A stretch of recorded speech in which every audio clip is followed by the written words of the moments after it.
घरामध्ये लग्न म्हटलं की प्रत्येक गोष्ट पारंपरिक पद्धतीने केली जाते. मग विचार आला, सांजोऱ्याच्या पुऱ्या पण तशाच व्हायला हव्यात. नमस्कार मंडळी, अश्विनी रेसिपीमध्ये तुमचं खूप खूप स्वागत आहे. तर आज आम्ही करत आहोत लग्नासाठी सांजोऱ्याच्या पुऱ्या. तर पहिले मी कढईमध्ये साजूक तूप घातलं आणि त्यामध्ये 2 किलो रवा भाजत आहे.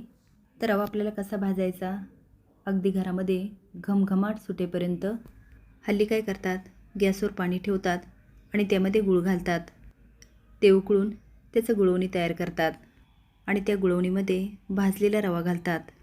पण ॲक्च्युली पारंपरिक सांजोऱ्याच्या पुऱ्या अशा नाही करत. तर त्या कशा करतात आणि त्याचं प्रमाण काय घ्यायचं हे पुढे मी सांगते. इथे मी साजूक तुपामध्ये छान रवा भाजून घेतला आहे. आता आपण बघूया गुळाचं प्रमाण. पहिले मी 1 किलो गुळाची ढेप घेतली आहे आणि आता ती फोडून बारीक करून घेणार आहे. घरातील लग्न म्हटलं की खूप मजा असते आणि प्रत्येक गोष्ट अशी पारंपरिक पद्धतीने केली जाते. मग विचार आला, सांजोऱ्याच्या पुऱ्या पण तशाच व्हायला हव्यात. मग काय, ह्यामध्ये तुमची आठवण आली आणि हा व्हिडिओ काढला खास तुमच्यासाठी. गुळ बुडेल एवढंच पाणी मी घालणार आहे, कारण खूप जर पाणी घातलं तर रवा जास्त लागणार आणि रवा जास्त घातला की गोडवा कमी होणार. इथे मी आता गुळावरून गोल गोल हात फिरवत गूळ पाण्यामध्ये पूर्ण मिक्स करून घेणार आहे आणि व्यवस्थित मिक्स झाला की आता गुळाचं पाणी गाळणीमधून गाळून घेणार आहे. जर आपण गाळून घेतलं नाही तर काही कचरा किंवा खडा असेल तर ह्यामध्ये जातो आणि सगळंच कचकच लागतं. तर हे टाळण्यासाठी हे मी गाळून घेत आहे. आता यामधील 1 ग्लास गुळाचं पाणी मी बाजूला काढून ठेवणार आहे. जर सारण जास्त फुगलं आणि कोरडं झालं तर त्यामध्ये ॲड करण्यासाठी इथे 2 किलो रव्यासाठी 1 किलो आणि 900 ग्रॅम गूळ घेतलेला आहे. आता रव्यामध्ये गुळाचं पाणी टाकायचं किंवा गुळाच्या पाण्यात रवा घालायचा. पण आपण जर पहिल्यांदा करत असाल तर रव्यामध्येच गुळाचं पाणी घाला, म्हणजे ते पातळ होणार नाही. जर आपल्याला कोरडं वाटलं तर आपण गुळाचं पाणी घालू शकतो, पण जर पातळ झालं तर रवा पुन्हा भाजून घालावा लागतो आणि रवा घातला तर गोडवा कमी होण्याची शक्यता असते. अशा वेळेस काय करायचं, त्या सारणामध्ये थोडंसं मीठ घालायचं, कारण मिठामुळे सारणाचा गोडवा वाढतो. हे आम्ही दुपारी करत आहोत, म्हणजे आजचा दिवस पूर्ण रात्र हे छान भिजणार. 7-8 तास झाले की आपल्याला चेक करायचे सारण व्यवस्थित झालं की घट्ट झालं. जर कोरडं झालं असेल तर आपण जे गुळाचं पाणी ठेवलं ते थोडं थोडं ॲड करायचं. आपण बघू शकता ह्यामध्ये लगेच रवा फुगतोय. विलायची पावडर घालण्यासाठी मिक्सरमध्ये विलायची आणि साखर टाकत आहे, म्हणजे विलायचीची छान पावडर तयार होणार. यामुळे काय होतं, याचा सुगंधही छान येतो आणि साल वाया जात नाही. तर आता ही सगळी विलायची पावडर मी या सारणामध्ये घालत आहे. यामध्ये मी थोडंसं जायफळ पण घातलं आहे. आता हे सारणमध्ये व्यवस्थित मिक्स करून घेत आहे.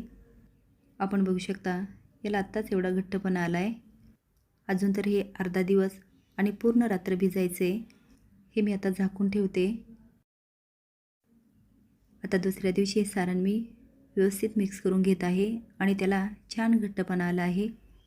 पण तुम्हाला जर वाटत असेल की हे थोडंसं पातळ वाटतं तर एखादा पेपर घ्या आणि त्यावर हे सारण टाका, म्हणजे ह्यामधलं अतिरिक्त पाणी निघून जाईल आणि त्याला अजून घट्टपणा येईल. इथे आता पीठ भिजवण्यासाठी जास्त गव्हाचं पीठ घेतलं, त्यापेक्षा कमी मैदा घेतला आणि फक्त 1 वाटी डाळीचं पीठ घेणार आहोत. डाळीचं पीठ म्हणजे बेसन. सांजोरीची पुरी खमंग होण्यासाठी कडकडीत गरम केलेलं साजूक तूप किंवा तेल घालायचं आहे. हे जे फोडणीचं पात्र आहे ते मी 2 भरून इथे कडकडीत तेल घातलेलं आहे. त्यानंतर मीठ. सगळेजण असले की गप्पा मारता मारता कधी एखादा पदार्थ होऊन जातो तेही कळत नाही. आणि आता हे दोन्ही हातावर चोळून चोळून एकजीव करून घ्यायचं आहे.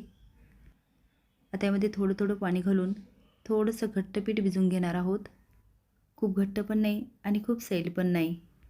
आता थोडंसं तेल टाकून पुन्हा एकदा कणिक मऊसूत करून घेणार आहोत. 1-2 तास छान कणिक भिजल्यानंतर छोटासा गोळा घेऊन अशी त्याची पारी करून घ्यायची आहे, अशा पद्धतीने. आणि त्यामध्ये बसेल एवढं सारण भरून घेणार आहे. जसं आपण पुरणपोळी करताना पुरण भरून घेतो त्याच पद्धतीने याचा आता व्यवस्थित गोळा करून सगळ्या बाजूने लाटून घ्यायचा आहे आणि ही पुरी खूप जाड पण नाही लाटायची आणि खूप पातळ पण नाही.